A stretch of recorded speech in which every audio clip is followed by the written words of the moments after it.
Alright everybody, welcome back to our Crazy Cabbie tutorial series. I've got my cup of coffee and I'm ready to go, and if you need to go and get coffee, go ahead, because look, that's what we do. We're programmers and we turn coffee into code. So yeah, just found this and I thought it was pretty funny. But yeah, okay, so we've got everything going quite well. If I hit play here just to see where we are at, we've got our car, we've got some pretty looking road.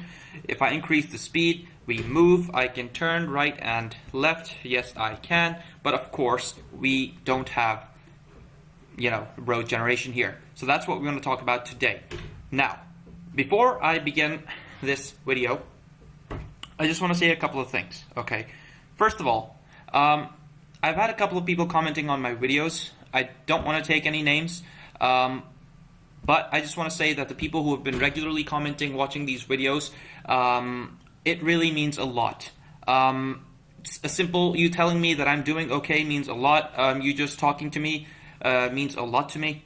Simply because it makes me feel like these videos that I'm making, they're not going on deaf ears. I mean, I know that my channel is new and fresh, and there's just not enough basically content on there and stuff. But really, just a few people, a few likes here and there, and just a few comments really does encourage me. I mean, it's almost 11 here. My time, I'm really tired, but I really had to get this video in today because I didn't upload a picture. I'm sorry, not a picture. I mean, I didn't upload anything about Crazy Cabbie yesterday, this tutorial series. I was just talking about Ludum Dare, and even in that video, I just sounded like hell and shit because I was just so tired. So I really had to get this video in. I just want to say that the people, I'm not doing this as like like a bait for you to keep commenting or anything, but I'm just saying that it means a lot to me. If it's helpful, keep letting me know, and also if I do something stupid or wrong, just drop me a comment, because it's also going to help me. It's also going to help the other people reading the comments and such. So yeah, with that out of the way, I'm going to move on with today's tutorial. Okay. So, now, today we're going to be talking about what should I say? About a concept called object pooling, okay? Now look, if you don't understand anything in this tutorial series so far, I hope that's not true, but if you want to start listening in, this is the point you want to start listening. Object pooling is one of the single most important things that you will learn, and probably the most important thing that you'll learn in this lecture, okay? And object pooling is something which is so important that you will be using this in some way or form in every single game you create, okay? No matter what you're creating, whether you're creating for mobile, whether you're creating for PC, you're going to be using this. So, before this video, I was actually thinking about how I want to approach this lecture, because it's just so important. And if this is the first time that you're learning object pooling, or if this is the first time that you're going to understand what object pooling really is, I wanted to make sure that I did it right. Now, in the previous videos, we've been looking at my code, we've been going through it, and we'll still be doing that. But first of all, I just want to say that the code from the original Crazy Cabbie was just such shit, absolute crap. And I look at it, I'm just embarrassed, so there's no way I was going to show that. So just for this tutorial, just for this specifically, I actually rewrote the entire script in a much more simpler, far more simpler, and much more understandable way, okay? So we're going to be going over that new script, and that's going to be much more easier and simpler to understand. And yeah, so before I actually start looking at the code, as always, I want to talk about what object pooling is, okay? Now, I want you to really listen in, okay? One of the best ways that I can think of when it comes to object pooling is if you think about a game where there's two players playing, or however many, and you toss some dice. So for example, if you're playing Monopoly or Risk or any other board game where you toss some dice, right? I'm going to use this as a bit of an analogy to set up the scene for what object pooling is, okay? And after this analogy, you're going to remember this analogy, you're never going to forget what it is, and anyone who you're going to ask or who you're going to have to tell or explain, you'll know, okay? So then we'll look at the code. So, going back to our little analogy, look. When you play a game of Monopoly or something, and you roll the dice, and you take turns rolling dice. Now, let's say you and I are playing a game, and what I do is, I roll the dice, I do my turn, and then I take the dice and I throw them away, and then you open a brand new pack of dice, or die, and then you do your turn, and you move your player, and then you throw the die away, and we keep on repeating, so every turn we unpack a new pack of die. And if we were doing that, and if I ask you, well, what difference would it make on the game, right? If I ask you what difference would using a new pair of die make in a game? Well, technically, realistically speaking, it's really not going to make any difference to the outcome of the game, is it? I mean, the game is still going to be the same. But it would just not be economical, right? I mean, it would just not be economical. We'd have to buy a shit ton of, die to go through the entire game. Now, the word economical is really well suited here because object pooling is pretty much exactly that, okay? What do we do instead? We use the same die over and over again. So what that means is we basically have a pool of die. So we have 2 die or 4 or however many, and we keep reusing them simply because buying more and more die for every single turn is stupid. Why would you want to use something? Why would you want to buy a brand new pack of die when you can simply reuse it, right? It is more economical. Now, similarly, when you're building games, you need to think about what is more economical on your hardware, okay? So your CPU or whatever, I mean, it's not some magic box that's going to keep on churning game objects, okay?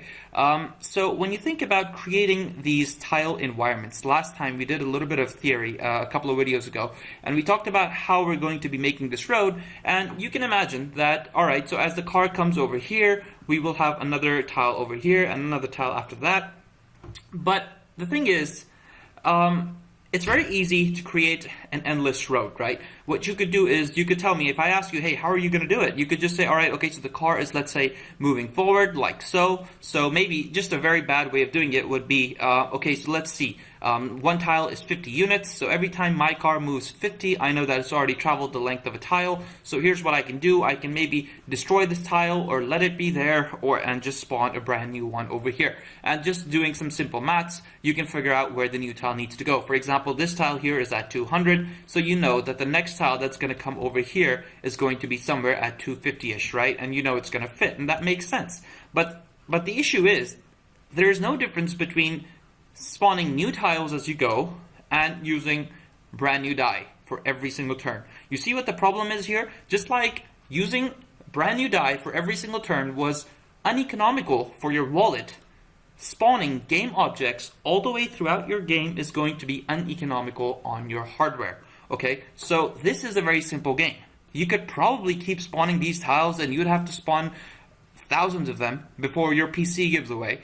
But you can imagine that when you're building a game for, let's say, a mobile platform, then you have to use your hardware very carefully, right? If you're going to be building for a mobile game and if you keep on instantiating or spawning new game objects, it's going to really quickly heat up your mobile device and your game will crash sooner or later. And so whether it's because you're building for a mobile platform or something else, you have to think about efficiency, because consider if you're making some sort of an intense first-person, third-person shooting game and you've got lots of bullets and you've got lots of environment. I mean, you simply cannot keep making new game objects, right? No matter what your hardware is, you can't just say, all right, I'm just going to buy a better PC. That's just, I mean, you're not using it right. I mean, even if you can buy a better PC. So yeah, that is my cool little Monopoly analogy. Now, I'm gonna go over to the code real soon, but you really need to understand this concept. You really need to understand why we're doing this, right? So object pooling, as the word says, is simply making a pool of an object. So let's say we have our 5 tiles here. Imagine if this was our pool, right? By pool, I mean just like a collection of 5 tiles.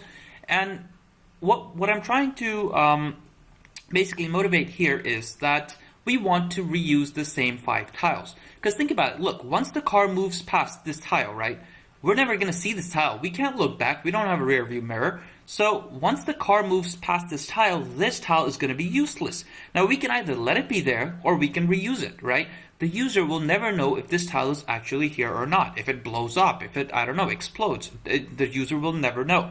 So what we're going to be doing is just like the die in a Monopoly game, we're going to be reusing these tiles, okay?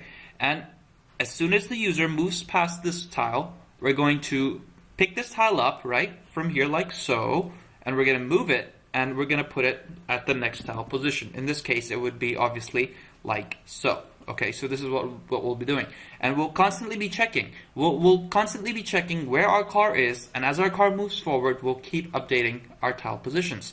So you see, with very simple logic, with very little logic, we'll have our object pooling. Now, as you decide to make more and more complicated games, your object pooling techniques can get more and more difficult. I agree. But the fundamental concept of what we talked about is still going to be sound. So the idea of me breaking it down like in bits and pieces and talking about these analogies and stuff is not so that you can make this game. I'm talking about you making object pooling for any game that you're making. As long as you have the motivation in your head, if you just think about it before writing the code for a few seconds, you'll know what to do. And we basically talked about exactly what we're going to code. We've talked about coding before and thinking before you code, and that's exactly what we've done. We basically know the logic for how to write the script already. I mean, I'm going to go through the motions of explaining to you, but you already know how to do it. So if you want to pause the video, if you want to try, or if you don't even, if you already know how to do it, then you don't need to watch the rest of this video. But you know the logic, and if you know the logic, then writing it down on paper is just a matter of, it's just a matter of motions. You're just going through the motions of writing the code. You know what you're going to do. You're going to be keeping track of your car, and as the car moves forward, you'll be checking, hey, which tile is it on? And if it's on, if it's moved forward, so if it's on a tile here, and then you check, you need to find a way to check how it's changed the tile. And if you can do that, then you can simply deactivate the previous tile and put it on to the next position. So that's all there is to it, really. So I'm just going to move my taxi back because I seem to have moved it here. And okay, so yeah, without further ado, with what we've talked about, let's look at some of the code. And let me move it just a little bit more back. Okay, so let me get a sip of coffee and we'll look at the code.